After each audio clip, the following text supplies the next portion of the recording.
Hello and a very warm welcome to Ask the Accountant. We have cool friends, and today we have probably the coolest developer we could think of in terms of developing and in the industry. And, you know, hopefully everyone out there can know exactly who it is, but we have JV, Jonathan Valentine himself, in the building, in the room. JV, before we go any further, let's just give you an opportunity to just who you are, where from, where do people know you from? All right, brilliant. So first off, thank you for inviting me on here. Very excited. Love the venue. Crossed this several times, but never been inside here. Never. First time in here. Fantastic. So thank you very much. Very exciting. So the name's Jonathan Valentine, but also just get called JV. I'm normally called Jonathan when I'm in trouble. So if I do say something, just say Jonathan and I will know I'm in trouble. I've been here at Intuit for coming up to about 10 years now. Joined Intuit on the customer success team. I was an agent, probably spoken to a couple of people, maybe, I don't know, Aaron, you or Johann as well. Used to be on support for QuickBooks Online, QuickBooks for accountants, eventually QuickBooks Self-Employed, and also in those days, payments to some extent. And then from there on, just kind of worked with different teams, sales, marketing, did some work for the sales teams with the desktop migrations years ago. And eventually the product teams were like, why don't you come work for us? I was like, yep, right, let's go work for product. And moved into the product team and been there since 2019, 18. So yeah, that's been the journey. Pretty exciting. But that's been the journey at Intuit. Awesome. And what's your official title now? So I am a product manager. I'm a product manager for tax and accounting. I love it. And going back to when you first started into it, then was it because they've moved? I'm about to say recently, but it wasn't recently, isn't it? And it's kind of how long have you been at Victoria for now? Is it 4 years, maybe 2? 3? Well, actually, no, quite a bit. Oh, really? Yeah. So I know over the road, but at that. Yeah. Did you start at Margate down there, or no? So it's actually quite funny because when I gave my interview. I was speaking to a lady by the name of Grace. I remember this so well. Got this call at about 7 in the evening. I was like, a bit awkward for somebody to be calling me at 7 in the evening for an interview. And then I realized she was actually calling me from the United States. So really? Hello, Grace. Had a nice chat with her for about 10 minutes. She was like, oh, brilliant. So you happy to go ahead and give your interview? I was like, yeah, I am.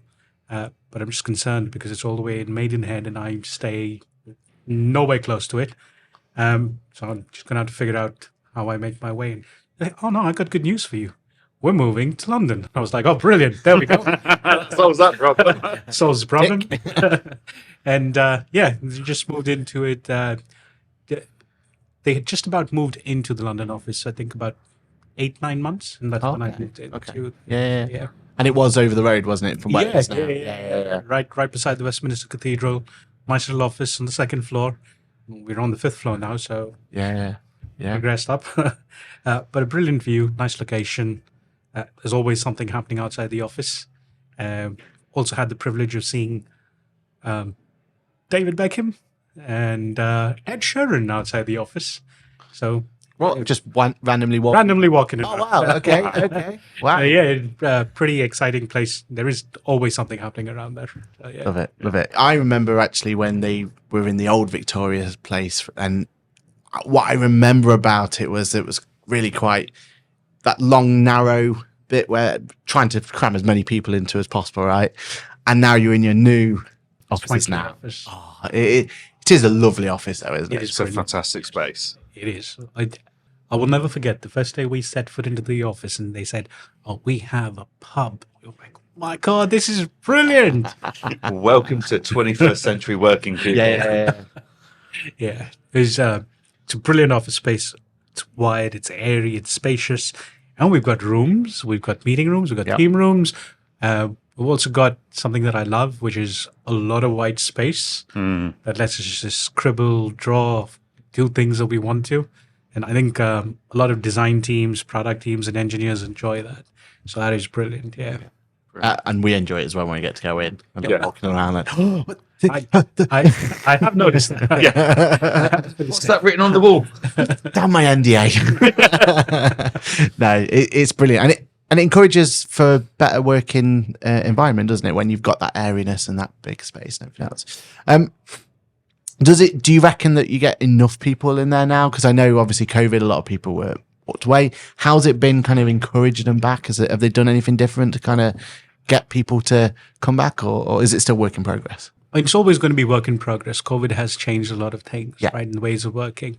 But I think what we're excited about is when it was announced that you get to go back to work, I was one of the first people to put my name down to say, I want to be in this guinea pig testing phase. Where we get to go back into the office. Quite a few restrictions, understandably, mask and sanitize and gloves and things like that. But I enjoyed going back into the office. And then eventually, when everybody was allowed to get in, it was a gradual approach. It was just nice to see people coming back in, people you worked with. A lot of new faces as well. Really? People leaving over COVID and being hired. It's not like where you would first, they'd walk into the office and they get introduced and announced. A lot of Zoom conversations and you just don't know who's who. It was pretty interesting. And then with the teams coming in, we've never had a problem. When it was announced that you could come back to work for 1 day a week, there were quite a few teams and people who just turned up. And I think everybody enjoyed it. It was pretty exciting. And now we're doing something crazy, which is every team's got their own day in the office. Oh, okay. That's how it's working. Yeah. So, for example, the product teams, all our engineers, we come in on a Tuesday, not a Monday, Tuesday.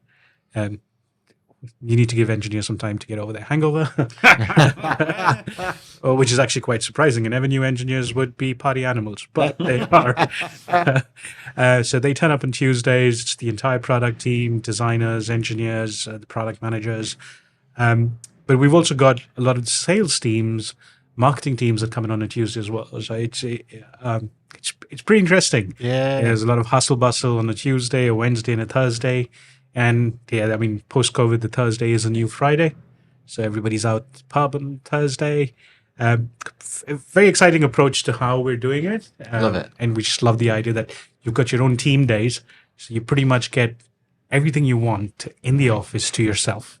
You've got all the rooms. You don't have to fight for a meeting. You've got all the boards to yourselves and things like that. So that's kind of how it's working. And it's going pretty good. Yeah.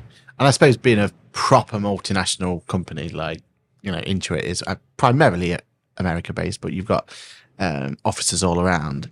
I suppose you're kind of already used to working remotely, I assume. It's not like that, it wasn't a big shock, I'm assuming here, that to go to, more hybrid working anyway, was it? It was definitely a shock for me. Definitely a shock for me. I'm not somebody who can work from home. And when COVID kicked in, I ended up, the first week I was fine, but in the second week I realized that I just needed to get out of the house, and I enjoy that morning train ride that I get. It's an opportunity for me to just look at what's happening around. Yeah. But a lot of people were already used to it. So we have engineers who work from home 1 day a week or 2 days a week. Depending on the nature of work. There have been teams that have come in 3 days a week and then have worked from home a day a week, things like that. So it wasn't very new to a lot of people, but me, on the other hand, massive shock. But yeah, getting used to it now, and I'm just happy to be back in the office, which is why Friday, and I'm still here. Which is a lovely office, isn't it? Might want to have a chat with our office admin and see if we can move closer. Just relocate for the slide. Yeah. So you've had quite a unique way to get to the position you are, and I love the fact that you've kind of gone from, supporting the product and your story you were saying. So do you reckon that's, or has that opened your eyes to the demands and everything else from a development team and from product managers and everything else? Do you reckon you're more almost grounded almost, or do you think that's helped you, or is it normal for people to progress in that way? Or it's not a very normal progression. So I think with me, I've always had this thing of I want to be able to build something. Yeah. I'm not really great at building it, but I do have the idea, and I like to invest time in thinking of what this could look like or what it might look like in 10 years from now. And that's kind of how we work at Intuit, which is we've got something in front of us, but what does this look like in 10 years from now? And we try and build towards that ideal state. I mean, for example, when I was on the customer success teams, it used to be exciting to speak to accountants, small businesses, self-employed individuals, and have some really great conversations. And they would always ignite the thinking by giving you an idea or saying something. I wish this was just a click of a button, or I wish this payment is not something I had to go chasing. Things like that. They would say things, and it triggers you. And I think that's what helped, because every time I would hear something like that, I'd go and try and connect with different teams. Now, Intuit's a massive organization to work with. We've got teams all over the globe. And you have to go and try and find the right engineers, people who understand it. And that's kind of what excited me. There was a time when not a time, but there have been several occasions where I still sit in the office at about 8, 9, trying to find the right people in different time zones, and be like, right, you're going to help me with this. And be like, no, I'm not the right person, but then help me find the right person. I love that. That is exciting for me. You find somebody and you're able to get it done. And then you go like, oh yeah, that is exciting. So that helped a lot with it. And then before I moved to Intuit, I worked back in India and in Dubai. All the jobs I did were kind of centric around customer service and customer success. But a lot of the interactions you have with individuals day in and day out, you just trigger ideas, and you think like, oh, I want to be able to do this. I want to go solve this. I want to solve this. And Intuit just gave me the opportunity to go solve it. So before I moved into the product teams, I was already connected with engineering teams across the globe. So I worked with teams in Australia, teams in the US, teams in Canada, in India, just trying to find, possible solutions or fixes that we could do for issues that were being reported. Little things that could excite somebody. So it's always been a connection, and it has helped. I mean, having that the feeling of wanting to be, somebody who goes out and just finds the right people. You don't always have to fix it yourself. You just find the right people to help you fix it. That is exciting. I find that very exciting. And just kind of give us a peek behind the structure then. So your role is to look at a certain part of QuickBooks, and please, if you can, let us know what that part is. But how is it divvied up? Like, who's there saying, right, this slide should go to this person, this slide should go to that? Is it based on our feedback as a customer, or is it based on what gets used the most? Is there some metrics to say, oh, this bit is a hot spot, so we need to have more resources on that? How does that work? I think it's a combination of everything you've said, right? So feedback, very important. If we're not getting the feedback, we don't know if we're doing the right thing. And a lot of times when we look at the feedback that we ask for, or that we get from our customers, we capture feedback in different ways, right? And we're also tracking usage of certain features within the product. We're tracking little buttons and tabs that you may click on because we want to know where you're going and which direction you're heading in. And if we can simplify that for you. So we do all of this. And at the end of the day, it is a process of us sitting down together as a team. You might have multiple stakeholders in there, and then we review the customer VOC that we get. So the voice of the customer, that's your feedback. We review a lot of data and metric tracking that happens where our analytics teams get involved. And then we've also got our engineering teams who are looking at other pieces. So for example, the architectures, the widgets, the services, all these things that a lot of it still goes over my head. And I'm like, right, can we make it simple, please? But then we bring all of this together, and it's then a decision that's made that says, all right, we're seeing users attempt to run a report, for example. And it's only 5% of our users who are using that report. To us, it's a case of us saying, well, that report isn't really useful. But then we're seeing the remaining 95% try to create an invoice. So let's focus the energy on the invoice and provide the best experience there. So it's a combination of multiple things that go into this decision making, but it's always a team decision. And I think this is one thing about Intuit that I really enjoy is we've got brilliant leaders. They provide direction, but it's the teams on the ground that get to do the work and own the outcome. We love to say that we own the outcome. I think that's great there. The collaboration that happens between these teams. Sometimes it may not be as fast as we wanted to, but that's because understanding data can be complex. We want to make sure we've got the right balance of customer feedback and the data to prove what we're doing is the right thing. Yeah, I love it.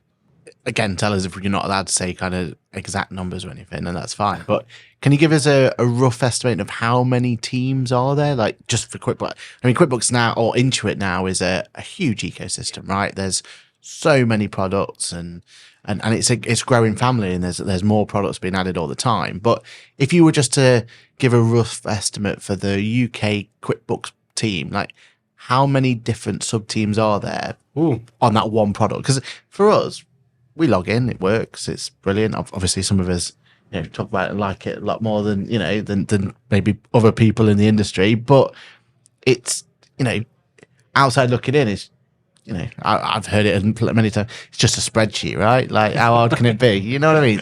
But how many teams are there? Like individual teams.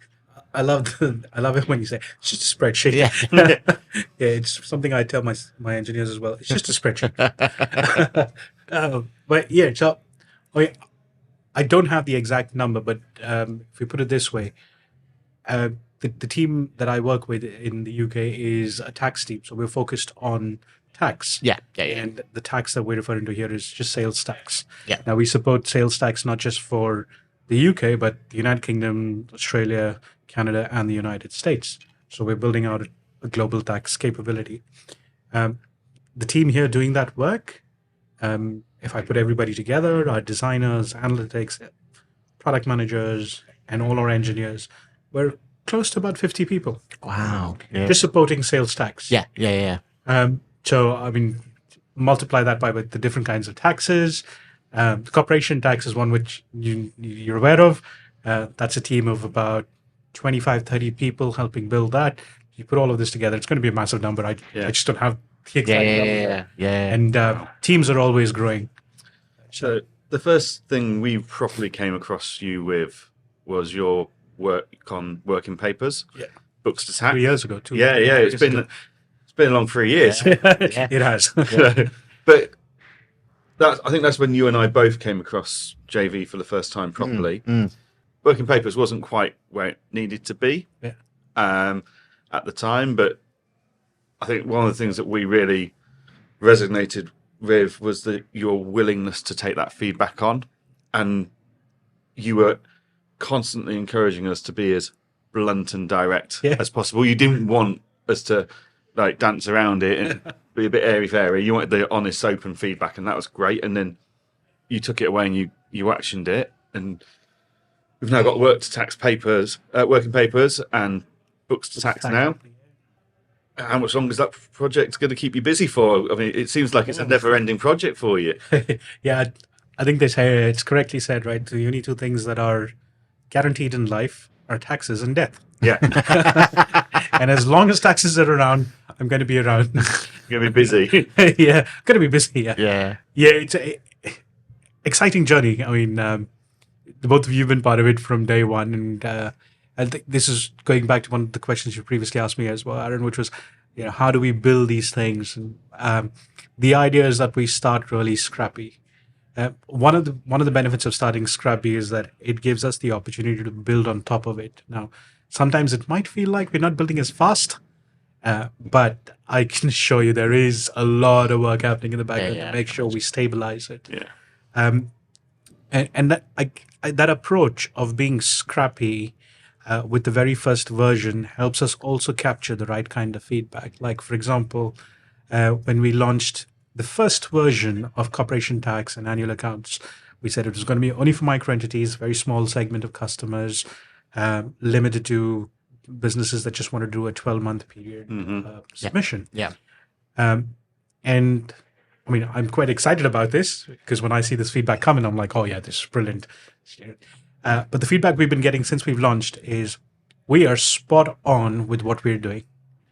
Now start scaling. Yeah, exactly. And that happens every day. Exactly, yeah. There's a lot of feedback and a lot of questions asked every day. Emails from a lot of accountants that come and say, when are you scaling it? When are you scaling it? When are you scaling it? I was like, hold on, give me a minute. Yeah. Need to breathe. Yeah. But that's the idea behind it. And like you were talking about the feedback as well. If we don't get that feedback of being really bold, if it's rubbish, just call it rubbish. Just say it's rubbish. Yeah. But that's good because then we can just scrap the basics and move on. It takes away, it actually builds confidence within the teams because the teams know that they've tried something. It's not what customers want. Do away with it. Let's move on to the next thing. Yeah, So that makes scrappy sense. way of working at the very start, just being, I would love to say, just be as lean as possible. Everything that does not matter, take it away. We don't want a fancy button. We don't want fancy messages. It might come across as a bit annoying. Like sometimes you log in and be like, "Oh, this error makes no sense," and I know it does make sense, but it's there because we don't want to invest a lot of time in it because we don't know whether you're going to like it or not. But we want to see if you're going to do the same.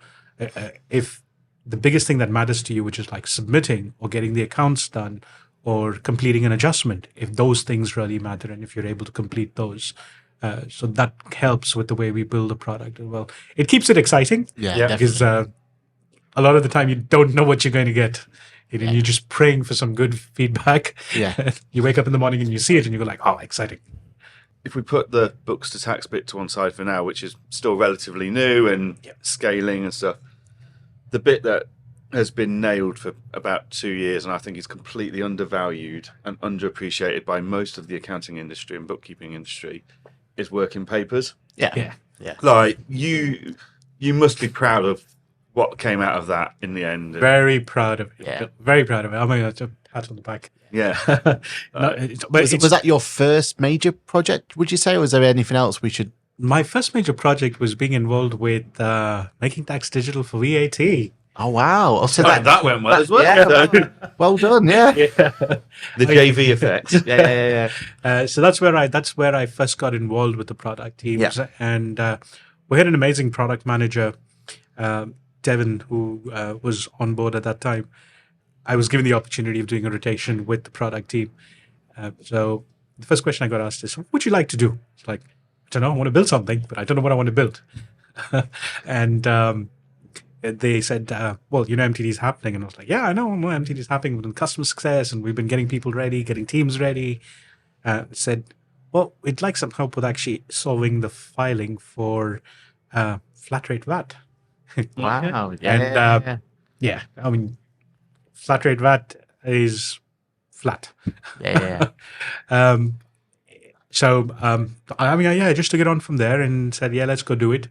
And kicked it off from there. And 6 months later, I was working full-time in the product team. So that's kind of where it started.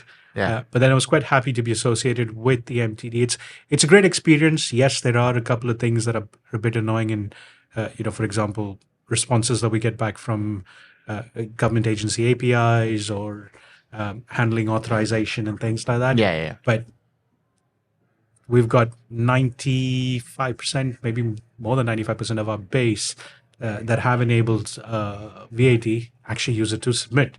So I can't complain. We're doing something right. Yeah. Definitely, 100%. Yeah. And a pretty good confidence score. We try and measure the confidence. So you may have seen this when you submit a return. You get a little pop-up that says, how confident does QuickBooks make you about your preparing and filing your VAT? And we've got a very good confidence score. We're in the 60s. When we kicked off, we were initially in the 20s. Wow. And then from there on, we continued, and now we're in the 60s. So we're quite happy with where it's going. Yeah. Amazing. So if flat rate was like one of your major kind of first projects, like talk us through some of those really difficult decision making, because especially, but very specific this particular issue, but in the flat rate scheme, when you file it, then that locks that particular period, right? And we then can't go back to change it. And as users and appreciation of and I mean, you must be even more into it now with your own development and everything else, but we can kind of appreciate the reason why there has to be a particular, feature that's going to hold it back, or whatever you want to call it. But behind the scenes, how do you get to a point where you go, well, if we don't put that limitation in, then there's potential it's going to be wrong and compliance issues, versus that's going to be really, that's not going to delight the customer, which is a value of Intuit, right? Absolutely. Or at least delight them as much as they should do. Yeah. So how do you come to those decisions? Because I mean, we've dealt with it now, right? Like it felt weird at the time, but now we've understood it and we've all moved on. But it must have been a really difficult decision at the time. Yes, it is. It was. Well, we have to make some really difficult decisions every day. Yeah. But with the flat rate VAT, and I mean, I'm just going to say this: there's no easy way around it. You're both accountants; you understand it. I studied the basics of accounting, and I still don't understand this flat rate VAT. And that's the easy VAT, right? Yeah, if I ever was in power, I'd probably abolish flat rate VAT. I've had sleepless nights with it, trying to understand it and how it works and things like that. But yeah, I mean, like you said, Aaron, it's a difficult decision because we keep monitoring, or we're continuously reviewing VOC from customers, questions, work very closely with customer success teams to say, hey, what are you hearing from customers? And what we did notice is that, we had flat rate VAT, pretty simple to use. You set it up, put in your percentage, it calculates the VAT for you. But then handling the in and out and randomly making changes. And if you're not an accountant and you don't understand it and you make these changes, then you're going to get into trouble. Yeah. You're either going to underreport or overreport on your flat rate VAT. And then to have businesses call us and say, no, you tell me what I'm supposed to do. I cannot. I'm not a certified accountant. You should be speaking to an accountant to understand the pros and cons of whether you want to be on the flat rate VAT. Is it the right scheme for your business? Are there benefits to you? Things like that. So those are conversations that you should be having with the accountant. And then, unfortunately, one of the only ways for us to prevent users from making those mistakes that we were initially seeing was to block it. Yeah. And which is why we had to say, look, we're making this tough decision, but as a business, this might sound cheesy, but as a business, your best friend's supposed to be your accountant, not us. Yeah. We're there to help you, but your accountant's got to be your best friend. So have the conversation with your accountant. Get the advice you need. If you think it is the right scheme, then go ahead and use it, and we'll be there to support and help you. But we also want to make sure that you're staying compliant and not making random changes. 6 months down the line or a year after you've submitted your tax to HMRC. So in order to prevent those, we had to make some of these really hard decisions. However, in spite of that, we still have a good confidence score. So I'm happy. Yeah. I always go back to working papers because I just think that is the crown. That is the JV crown for me. Like, great. You did VAT. I mean, that was I had to have the VAT and I had to have it flat rate available. That wasn't a nice to have. Yeah. The tool of working papers is just it's a lovely to have tool. Yeah. My whole team their whole workflow is now based around that tool. Like any clients that have free agent zero spreadsheets, etc. What the client doesn't know is we've actually got a QuickBooks license with their name on it, and we import the trial balance into QuickBooks, and we do our working papers, and then we export the trial balance into the account side of things. Yeah. Right. That's how fundamental those working papers have become in our firm. Yeah, definitely. Like because when you look at everyone else, even if you look at accounting packages who are just accounts and tax returns, they don't do working papers. Yes, there's working papers, people like softwares that do it out there, but Xero haven't built it. Free Agent haven't built it. Tax Calc haven't built it. TaxFile haven't built it. Sage haven't built it. Capium's not built it. Why? Like from what I see from an outside point of view, that was not a quick and easy project. It's going to be hugely consuming of resources. Yeah. What was the thinking behind the importance of doing that and getting it so right? Well, that's actually it's a really good question. So, we do this thing in Intuit, which I don't know if you remember, you've probably seen a video at some point of time where our founder of Intuit talks about how we like to work, and you get into really small teams. And a line that's commonly used is teams no larger than 2 pizzas can feed. Right Wow. now. Okay. Well, if it's me on that team, then 2 pizzas are mine. So that's me one team there. 2 pizzas don't go very far when I'm on the team. But having said that, that's pretty much what we did when we first kicked off work papers. We did not know we were going to be solving for work papers. All we knew is that accountants were saying, we do not complete the journey. There is something missing. Yeah. That's all we knew. And there were a couple of us in the UK, a couple of people in Canada, I remember. All we said was, we're just going to go out and speak to accountants. We ended up in accountants' offices. It was nice to be out. We just landed up there, sat in the office and looked at what accountants do. There was no set agenda of, we're going to ask you 110 questions and we want to try and understand this. No, it's just show us what you do for the day. And then we observed what accountants would do. And that's when this thing came up of, I'm going to be doing the year end for a couple of my clients. You're more than welcome to sit in and see what we do. And that's when, for the first time, I saw Excel sheets, PDF documents, big notepads and things come out, and then a whole bunch of reports from QuickBooks being exported, and got pretty interesting. So we finished at the end of the day and we asked them, what was all that activity of printing this out and getting a PDF and getting something here and then running to a different software? And that's when, for the first time, we understood what work papers really meant to an accountant. And from there, it just kicked off. It was like, okay, so we know that this is critical, and how does this tie into the journey? And that's when we started to understand that, all right, there's a step after this, which is your accounts production. There is your corporation tax that needs to happen. But you want your working papers. And from the way we understood it is, every accountant will have something for a client, and it is in a way for them to protect themselves. To say, here's work we've done. We've gone through this. We've kind of audited it. That's pretty much what the work papers does. Is it's an audit to provide to protect yourself. And that struck us. It was like, yeah, this is something we should be solving for. Let's try and automate this. And it kicked off from there.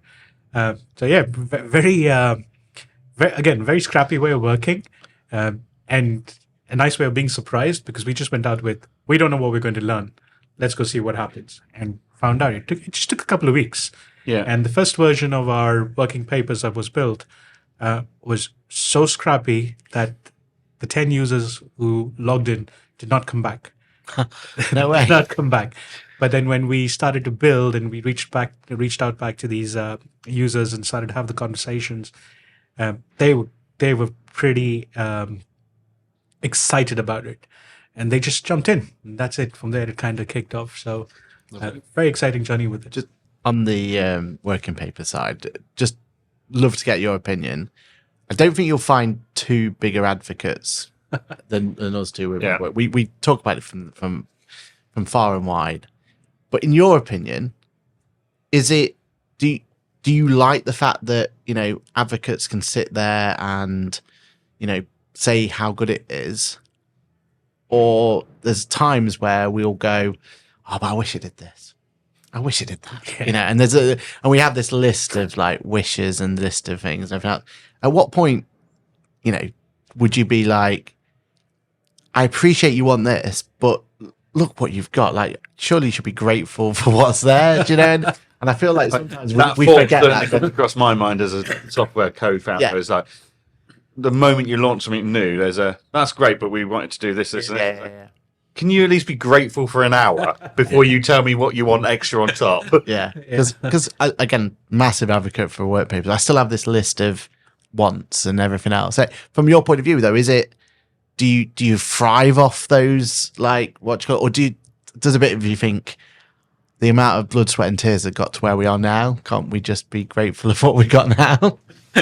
No, absolutely. I mean, I think, Johann, you nailed it when you say the feeling that you get. You build something, you're investing time in it, but also as part of the journey of the build, again, you have to make those tough decisions to say, okay, you prioritize something else over something else. And it's also because of the architecture that we work with, right? It's so complex. It's massive. We're working on an architecture that has to do with multiple regions, multiple geos, a million licenses. A million is is not a million, but millions of licenses. Yeah. We want to make sure that what we do solves the problem that we're trying to solve. And in the process of doing so, there are things that we know we have to sacrifice, which happens. And then when something goes out there, I do this, it's being demoed and I'm sitting at the back of the room as a product manager who's delivered something. And I'm like, yeah, this is great, but we didn't do all of this. So I know that at the back of my head. Yeah. I mean, our customers don't. They look at it and they're like, oh, this is great. And you're right. The feedback that comes is, I wish you did all of this as well. We're like, yeah, I know. I wish too. I just, but unfortunately, we just didn't. And it can get a little annoying at times, when you have to constantly look at something and be like, I wish we did all of this. But it's just some of those tough decisions that you make every day. And I guess you probably have to make it even as accountants in your own job. Yeah. So it just happens everywhere. Yeah. So can we go back to the follow me home thing, so for listeners that don't know what that is, Intuit's got a follow me home policy where, like you've just explained with working papers, you follow an accountant to their place of work and you sit there and you watch with no agenda, just to see what pain points they come across and what you can learn and take from that. So without being rude, JV, bit of a nobody's gone to an accounting firm, sat there and observed that this guy's got spreadsheets, notepads, PDFs, printing off here, there and everywhere, reports coming out of QuickBooks. Cool, that's working papers. You've then gone back to the office the next day. You've pitched it to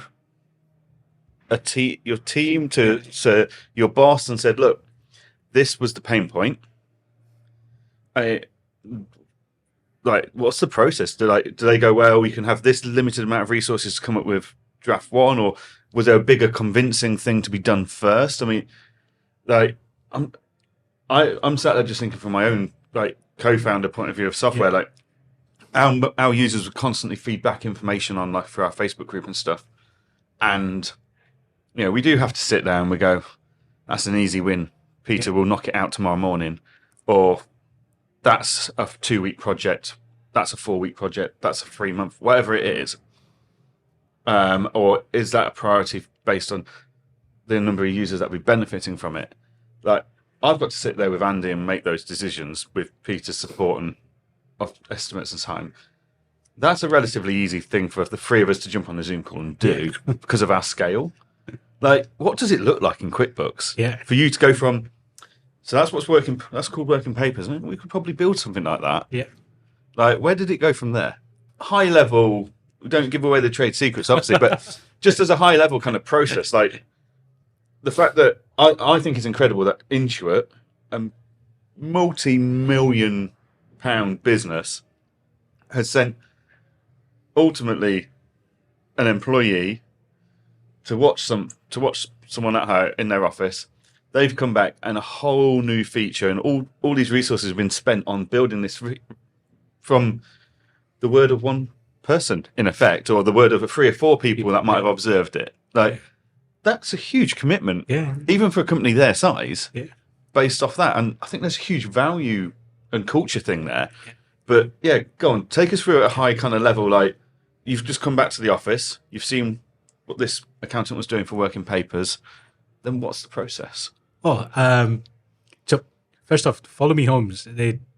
They're not as scary as they sound. I'm not following you home. Unless you work from home. But the idea behind it is to be surprised. That's the idea behind the follow me home. Is when you go in there, you do not know what to expect. You're just going to sit down and observe. And it might seem a little spooky at times because I do the same even in coffee shops. We had a little guy sitting in the corner, coffee, and I'm just staring at people and they're like, what are you doing? Can't feel a bit following you home. But that helps, that observation and the willingness to be surprised, it really helps. But once you've done that, you go away, you write it out, have your own thoughts, put it down on paper, and then you can reach out to your teams and share it with the teams. But what we also do have, and we like to call it Intuit's secret sauce, but it's not really secret We just call it our secret sauce. We've got something called D4D and CDI, which is our way of working. You know?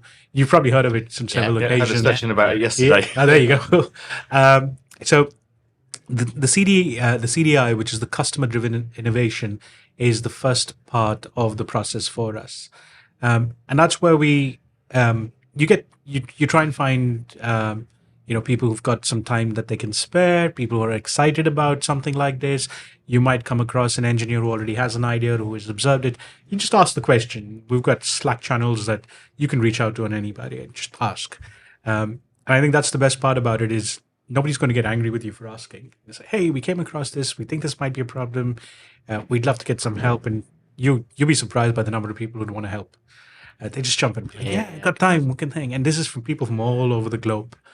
You get a little team together, right? 3-4 people max, and then you sit down and write out a problem. You write out the problem, and you've probably heard this before. A problem well written is 50% solved. So that helps with it. We write out this problem. We like to call it our problem statement, and then from there on, it's just a case of going really broad to go narrow. We start prototyping. We start exploring, looking at market, looking at competitors. We look at what's coming in the market. Is there anybody who solves for it?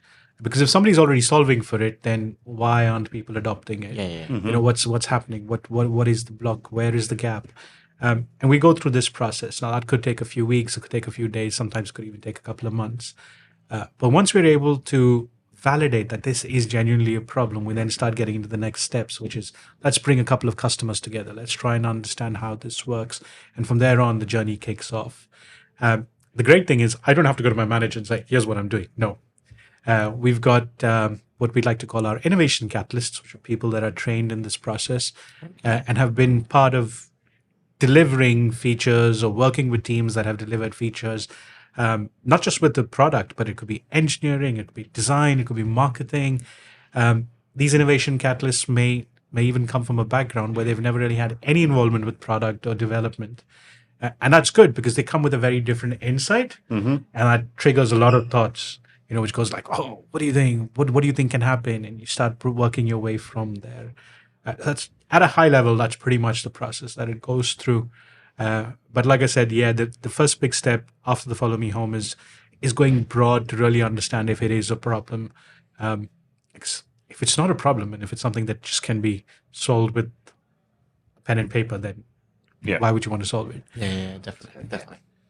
So you've got your working papers out there. Everyone's loving it. At what point was that discussion about where do we take it next, which would lead to ProTax and books to tax, right? I think this was at a stage where we realized we were seeing the increase in usage. Yeah. But we were also seeing the usage remain pretty flat. So there was a lot of repeat usage, which we were excited about. But the accountants, I know like Johann's probably one of the biggest users on there. But a lot of accountants have come in, stepped in, used it. But then they also started giving us feedback to say, yeah, brilliant, you're on the right path, but you're still not completing the journey. Yeah. And that's where we take the next step to say, okay, what do we need to do to complete the journey? And then we go back to the same process of saying, right, let's go back to the market and look at what needs to happen. What is it that's really going to solve the problem for the accountants? And the big piece of feedback that came up was, we're doing the work papers, help us do the accounts. And then when you're doing the accounts, you might as well just solve for corporation tax. While you're at it. Just throw that in, yeah.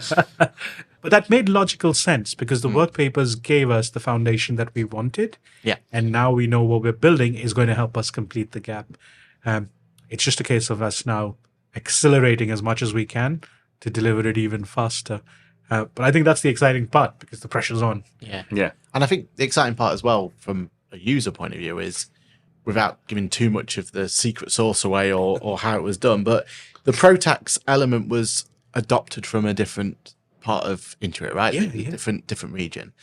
But your accounts production side or books of tax, whatever, what the internal part of it's called, that was completely built from scratch, right? Yes. Yeah. from feedback from various members of the community, I'd say when originally it was it's very different to what the original take was, which is good to see. But that whole idea of building something from scratch must be exciting, because when you look at Intuit, look at QuickBooks at the moment, we're at a feature parity. We've got a really strong solution for accountants. Very rarely, or not very rarely, but there isn't that often that we see a whole brand new product there. So that must have been exciting to literally have a blank canvas to go for it. It is very exciting when you can start with a blank canvas. And I mean, Johann's probably close to this now with the work that you're doing. When you have the opportunity to start with nothing, it creates a lot more excitement. You just get so surprised by even the very first line or the very first button or the very first tab. You're excited. Like, I want to see what this does. Let me click on it. And that's when you have all your engineers tell you, no, go away, come back again later. They stop you. And as a product manager, when I'm around with the engineering teams, I'm not allowed to get involved with code because I just might end up deleting everything that they do. But it's also because I'm always very fidgety with everything that they do. It's like, what does this do? Where does this go? Come on, put this here, see what happens. And people need to keep me honest to it. But it's that excitement. It is that level of excitement that you get from it. And starting with a blank canvas, oh my God, it's an amazing feeling. There's probably a lot of other product managers out there who will say the same thing, is when you can start from scratch and you see it grow, it's just like a little baby. Yeah. Have the baby. It must be great that, it's like, we've got this problem, and yes, in theory, you can go to the whole Intuit world and we go, right, we've got this problem in the UK, and you can go, we'll take that from Canada, rename it, change some of the functions, etc., put in, problem solved. Great. A sense of achievement, we've solved the problem. But to go, we've got this problem. Oh, there's nothing out there. Oh, excellent. I'll do it from scratch. Yeah.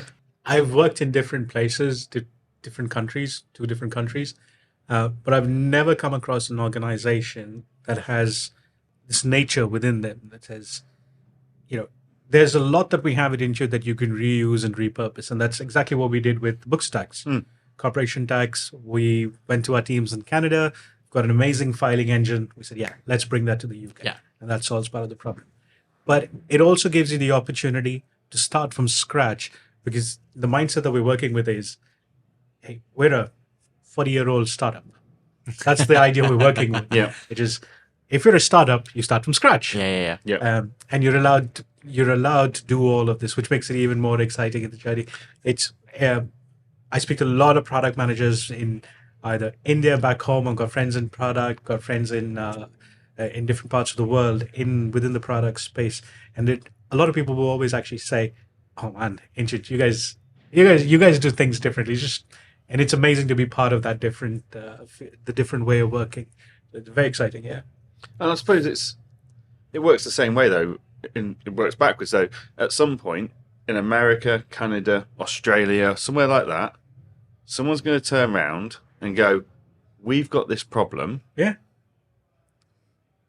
How do we solve it?" And you go, "Yeah, we've got that nailed. Copy this. Yeah. Take this." And then I'm guessing you'll be involved in that helping them implement that over there and helping them with what the learnings you guys have got here. It's like absolutely evergreen of development. And a fun fact is we've always had a lot of feedback about supplier refunds. And what is QuickBooks doing for this? Yeah. I'm so excited that I've had the opportunity to be part of a team here in the UK where we've built something from scratch. And in a couple of weeks, we launch a beta for the supplier refunds. Yeah. So it's that excitement that where we've heard customers say, "Oh, come on, just automate it. We know you can do it. Just do it." And now we get to do it from scratch and we put it out there in front of customers. I know the first version is probably not going to keep everybody happy, but we want them to see it. We want them to see it, use it. And again, if nobody really uses it, we don't know if you want it. Yeah. We're going to be doing this and put it out there, and we're just waiting to see the excitement. Yeah. So that leads me on to an interesting question.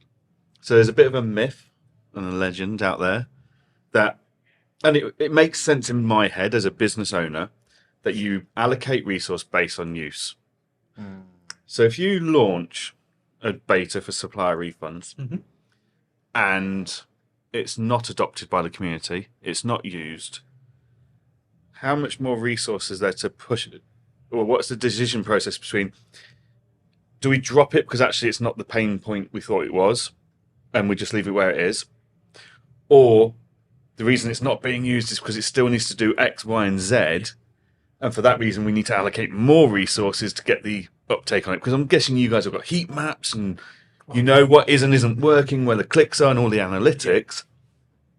You know, at what point does the business go, leave it where it is, it does what it does, we move? Like, you know, we discuss it quite a lot on QuickBooks Labs.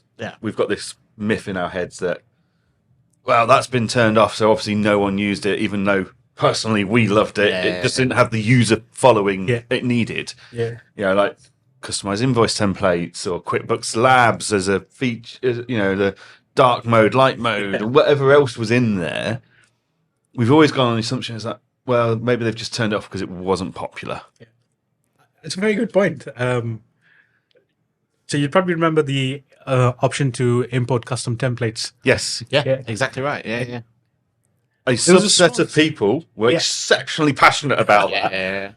But I'm guessing that subset just wasn't big enough. Yeah, absolutely. It's just like you said, Johann, which is when you're running your own business, and here we like to think, I'm running Intuit. I'm not, but the product is our baby. We love the product. You cannot keep putting resource into something that we know people aren't using. But we don't just make the decision just like that. We're going back to the users that aren't using it to ask them, why aren't you using it? You've seen it once. What stopped you from using it? And most of the time, the answer is, I just don't need it. And if that's the answer, then you know you're not going to be investing time. And it's not just with QuickBooks. It's across the globe, across any product. You know, you want to be investing in things that people are using because you know that that's important to them. But if it's not, then it's like, and it might be a little sad because sometimes you're going to have users saying, no, I used to use it every day.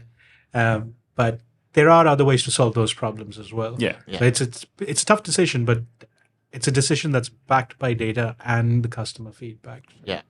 I think the difficulty of that decision comes though when an MVP goes out, the product is released in the wild. Someone will look at it and they don't kind of recognize the fact that it's in its first iteration, and they'll look at it and go, well, this isn't any use for me as now. And that's why then that's it. They've drawn the line, haven't they? Yeah. They'll close the door. They won't look back at it. Exactly. And that's really tricky because then it won't get the adoption. Therefore, it won't get the next iteration. Therefore, the product is at risk of being taken away from us. Absolutely. And that must be a really tricky fine line to... It is a very tricky fine line. You're absolutely right. But I think, like I said, this is where we come into the picture, and this is where we step in. You know, something's out there in the market, an MVP. Perfect example, the corporation tax, the most recent. Right? We know it's the first version. We were pretty clear on what the user is, who is this user, what type of an accountant, what type of a client. And we put it out there. And I mean, I'm quite proud to say that by us putting this out there, we solved for exactly the kind of accountant we knew we were going to solve for with the first version. So all these accountants that are currently adopting it and using it to submit, which I'm quite happy about, are accountants with clients that have really simple, small needs. Like when I look at their, like when I'm on a call with them and we're having a discussion, you can see the P&L and balance sheet. It's like, okay, it's a small client. They're happy with what they're doing. They don't need the massive notes. They don't need a lot of automation. Exactly. But what is also happening is they're helping us continue build for the next version. They're still giving us feedback that says, oh, it will be nice that if it can also do this. So, for example, I need to be able to have more than 2 directors when I do it for my 4th or 5th client. And we're like, oh, all right. So you're already telling us you're going to use it if we give you these 4 or 5 directors options in there. So it's kind of like what you did with us when you saw it for the first time. You're blunt. It's like, I'm never using this for my clients. But that's exactly what we need to know. But again, it's all about usage. When we put something out there and we see people using it and they get excited by it, give us feedback, and that's really what we want. And that helps us know we're on the right direction. You know, I mean, like with Client Engager, somebody came to you and said, oh, I want this letter in there, and there's one person who's excited about it, but the rest of the other accountants who use it are not, you're going to be thinking as to why is this one person excited about it? What is it that this one person is doing differently that the others are not? That's kind of how it goes with. I think with Pro Tax and Books Tax, I think the benefit it's had is you've always had that roadmap from day one. This is where it's going to come now, but FRS 102 and everything else is going to come at this point. Yeah. You can't put a date on it, but you've got an expectation of it's going to be at as soon as it's feasible, right? Yeah. And I think that helps massively give confidence with the people who are looking to use it, where in the past we've not really had that roadmap. And I think that's hopefully a shift in where Intuit's going now and QuickBooks are going, because again, we've had really cool innovations been put out there, but because of no adoption, then they've gone stale and ultimately they've died off. Cash flow forecast never really got the love it properly needed. Receipt capture's starting to get it now, but for a long time it just was released and that was it, right? Yeah, I was on the initial release when it happened in the UK. So we work very closely with the compliance team. I know for a fact that that's the team that hates me the most. If they do listen to this podcast, I just want them to know I love them. But they also keep somebody like me honest, because I can get carried away with, let's do this and let's do something else and let's build. But they do keep us honest. And the receipt capture is a perfect example. We put it out there and it was primarily aimed at solving a problem for a very small or a certain cohort of customers, which was like, hey, you're on the go, get a receipt captured. You have that there as a backup, and that worked really well. But if you think of it, there's another example, which is QuickBooks Self-Employed. Yes. For example. Yeah. Now, I know it's not an accountant's favorite, but we've got sole traders and small businesses that use it, and they're excited about it. And they love it. Yeah. And when we built it, the first version of it, people looked at it and said, we want this, but it's got to be on mobile. And the mobile experience for QuickBooks Self-Employed, if you're one single person user, you're on the go, little business, it is amazing. Yeah. I love it. But the only time I've ever been overly critical about the self-employed, I mean, the fact that it doesn't you can't just upgrade to simple start. Yeah. That's a bugbear, because ultimately we want our businesses to grow. Yeah. But actually, the majority of clients that were on self-employed, it only became a problem when COVID hit. Yeah. Because up until COVID, self-employed people, they didn't borrow money, they didn't need the balance sheet. Yeah, true. Then COVID hits, and all of a sudden they've got bounce back loans and stuff, and actually your QuickBooks Self-Employed subscription is no longer fit for purpose because your business is now more complex than it could handle. And they're like, well, you told me to use it. It's like, yeah, but your complexities have just changed overnight in a way that if I asked you to, before COVID, would you ever borrow money for your business? You'd have said no, point blank. Yeah. That's the only reason QuickBooks Self-Employed became a thorn in the side of accountants, was those businesses that would then, if it wasn't for COVID, it would still be the perfect match. Yeah. It's just that fundamental shift in business operations because of COVID and those businesses suddenly being available to get borrowing and stuff. That's what caused the problem. Yeah, it's a very good point. I mean, it's also one of the reasons why we've started to push to say we want the upgrade path from self-employed and simple start and so on. And we know that work is happening in the background. So it will eventually be available and you'd have the option of moving from simple self-employed into simple start. Yeah. But that's also good learning from COVID for us on how we build products, right? Mm-hmm. You never know what's going to happen tomorrow. Mm-hmm. But what we do know is, hey, if you're running a business, there's only two things that can happen. You're going to grow your business or you're going to shut it down at some point in time. But if you are also growing your business, then your needs change. And I think this is a way of us, this is something we think about at Intuit, but maybe it's also an opportunity for us to practice a lot more is, as business grows, what challenges come with it that we can solve for?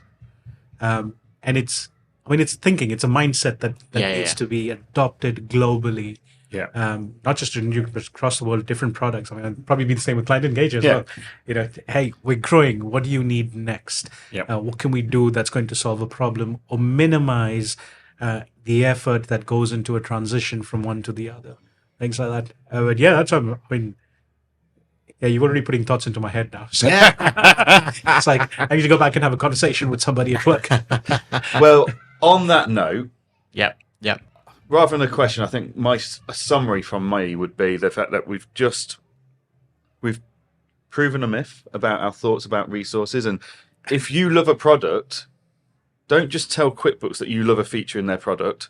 Tell your fellow accountants what you love and why, Start using it. so that they will start using it to make sure it stays there and is used and utilized and improved. Absolutely. That's the only way. Rather than sitting there whinging at QuickBooks, tell your fellow accountants and bookkeepers why it's so important that that feature's there, and get them to use it. Yeah. So that QuickBooks has got the analytics so they can actually improve it. Yeah, absolutely. So we've got that. We've just seen how is it a million or billion? Multi-billion company? Yeah. A multi-billion company has got such an amazing culture that they send out someone like JV, without being disrespectful to That's JV, absolutely fine. to sit at someone's office, and from the back of that, I dread to think how many millions are spent on resourcing the development of work in papers. Yeah. But it's one of the best features that have come out of QuickBooks in, well, not in a long time, but in a short period of time. Yeah. I absolutely love. And I just love the fact that I don't think for many software companies, they'd have sent someone out to sit in an office for them to come back and say, we need to now spend millions of pounds and lots of time and resource on developing this feature that I've just witnessed. Yeah. Well, Without lots of bureaucracy. absolutely. We've had people go to offices, bakeries, coffee shops. I've been to a construction site when we were doing work on CIS. That was an experience. I can imagine. With the builders, got screamed at, yelled at, like, out of my way. It's like, okay. But I think that is amazing to see with a company like Intuit and going into building a product as well. To be able to start from scratch and just explore it, it's amazing. And like I said, like you said as well, thank you very much for highlighting that. If you use it, tell us also why you're using it. Don't tell us why you're not using it, but also tell us why you're using it. Yeah. Because if you can tell us why you are using it, then it helps us focus on other accountants who are not, where we can go to them and say, okay, is this the same way you work, or is this the same way you use it within your firm? You've got clients that I love it when I get feedback that comes in from our automated channels. Very recently, we got one that said, that actually said, appreciate your product and your work. And I was like, oh my God, this is amazing. Yeah. And they also went on to explain why, which is the way we consolidated some of the information on the reports and things like that. Now, again, that wasn't something I did, but we've worked with accountants who wanted to see it that way. It's been helpful to them. Other accountants have now looked at it and they're telling us it's helpful. That's exactly what we need to want to know. Because if we don't know if it's working for you, then it's like, so use it, tell us why you're using it, and then also tell us what we can do to make it better. That would be helpful. Yeah. That would be very helpful. I think it's been an absolutely brilliant session, and it's been great to be able to look in and see that Aaron and I are very privileged to have pretty much known what the working processes of Intuit are through our work with Intuit over the years.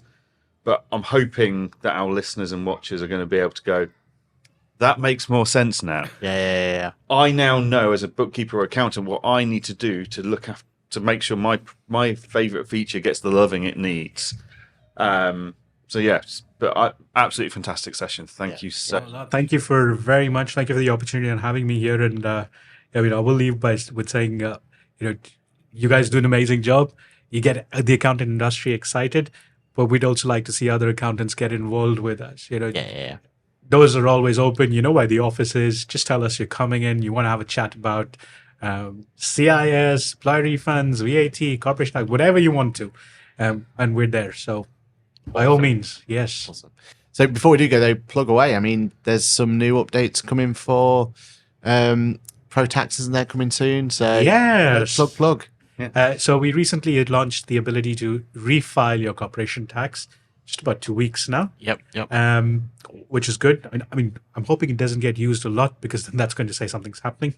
I mean, there are. But that's not necessarily you guys. It's more the client. Absolutely. Yeah, don't worry. Because then I'm going to be going back to accountants as why are you refiling twice? But then we're also now kicked off the work on the variable accounting period, like we were saying, which is the first version was very focused to 12 months.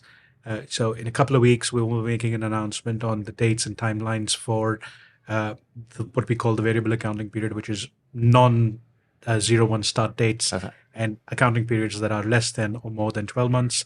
And soon to be followed by personal tax and the FRS 102A. So very exciting times ahead. Definitely. But it's not an overnight journey. No. But I mean, what's built so far, we're loving, aren't we? So yeah, if it's to that standard, then I've just signed with my accounts production software for another 12 months last week. So you've got 12 months. That overnight. I'm not expecting overnight, but 12 months. No pressure, Johann. No pressure. So you're going back to the office to start building it? Yeah, I'm on my way back there right now.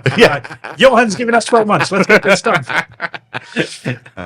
Well, it's been a privilege to have you, and we've got to have you on here again, so especially when there's more to talk about. I think it's been a great little session. Yeah, really enjoyed it. Thank you both. Thank you very much. You're more than welcome. No problem. Yes, love the venue. Yeah, hopefully one day you'll be doing a podcast from here. That's what we're aiming for. You've got 2 listeners at least. Yeah. And that's it then. So thank you very much for everyone for watching, listening, liking, subscribing as always. Don't forget, if you do want to follow us some more, then get subscribed as always. And again, big thank you to JV. Thank you for coming along, being here and letting us be a cool friend. Yeah. Thank you. Cool friends. Brilliant. Cheers, everyone, and we'll see you soon. Ciao.